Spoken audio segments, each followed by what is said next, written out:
Want to start using the Pinterest app, but not sure how? I'm Jessica, and in this video, I'll show you how to download and install Pinterest. Note that this video will demonstrate on iPhone, but written instructions for both Android and iOS will be listed in the description box. Now let's get started. To download Pinterest, first open the App Store. Go to the Search tab.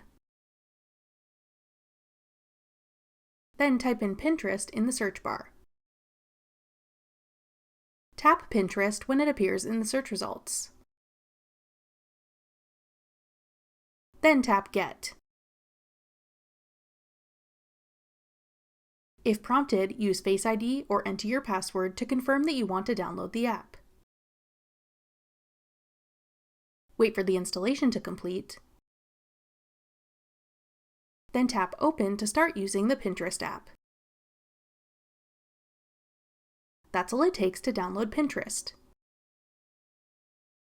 For more helpful Pinterest tips and tricks, check out our full playlist of Pinterest tutorials. Click the playlist on your screen now to watch. Thanks for watching. If you found this video helpful, we'd love it if you'd hit the like button below and subscribe to our channel. We put out great new tech tutorials like this one every day.